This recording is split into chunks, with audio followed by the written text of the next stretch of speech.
Hello again. I am Professor Wolfizzle, and today I want to talk about something that can feel difficult at first, but that is very important in daily life, and that is learning to say no politely. Saying no is not about being rude or unkind. It is about respecting your own time, energy, and limits while also being considerate of others. When we learn to say no in a calm and respectful way, we protect ourselves and our relationships at the same time. This morning, I wake up slowly and make myself a cup of coffee. I sit quietly for a moment, enjoying the warmth of the cup in my hands. As I do this, I remember a message I received yesterday. A colleague asked me to help with a task that I simply cannot take on today. At first, I feel a little nervous. I do not want to upset anyone, and I do not want to appear unhelpful. But I also know that saying yes when I am already busy will create stress, and I might not do my best work. I remind myself that honesty is always better than overcommitting and disappointing someone later. I sit at my desk and take a few deep breaths. I give myself time to think instead of reacting quickly. I begin to think carefully about how I can say no politely. I decide to structure my response in 3 parts. First, acknowledge the request. Second, explain briefly why I cannot help right now. And third, offer a possible alternative or another time if possible. This structure helps me feel more in control and makes the message clear and balanced. I write the message in my notebook first. I am very sorry, but I cannot help today.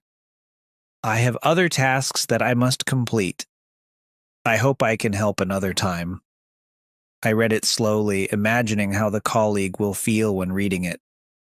I ask myself if the message sounds kind and respectful. It does. It is clear, honest, and calm, and it does not blame anyone.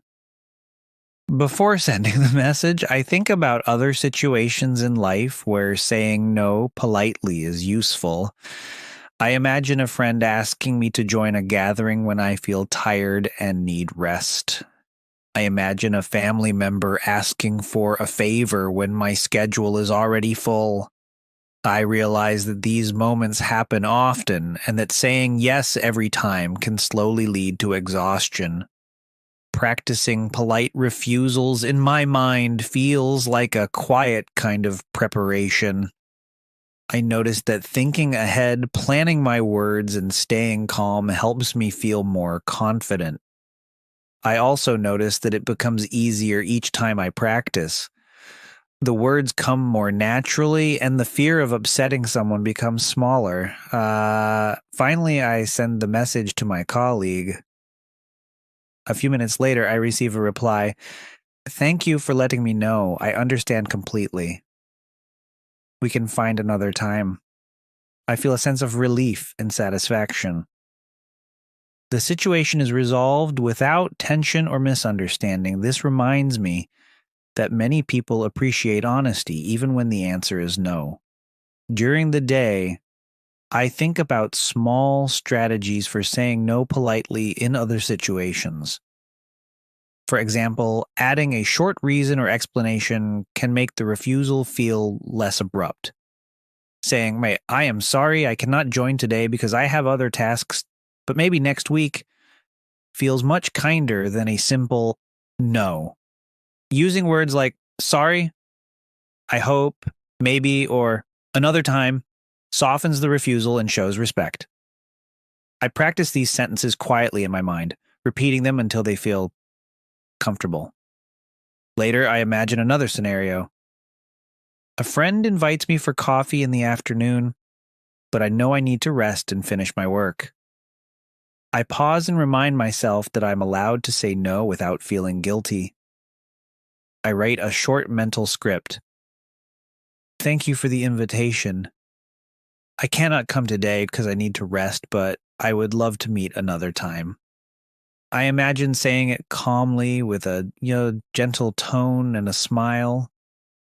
Planning the words in advance makes the situation feel easier and less emotional. By the evening, I feel calm and confident.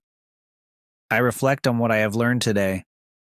Saying no politely is not only about words, it is also about listening to myself, recognizing my limits, and acting with self-respect.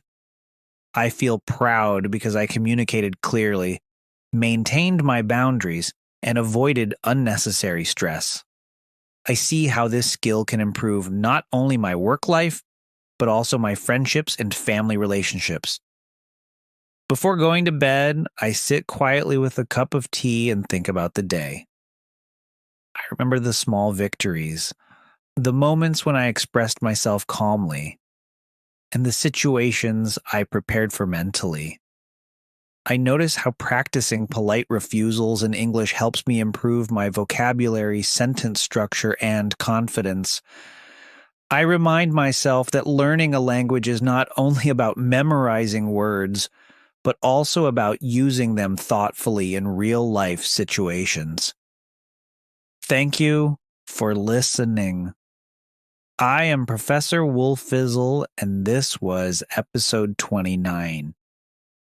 I hope you can take these ideas into your own life, notice your own limits, and learn to say no politely with kindness.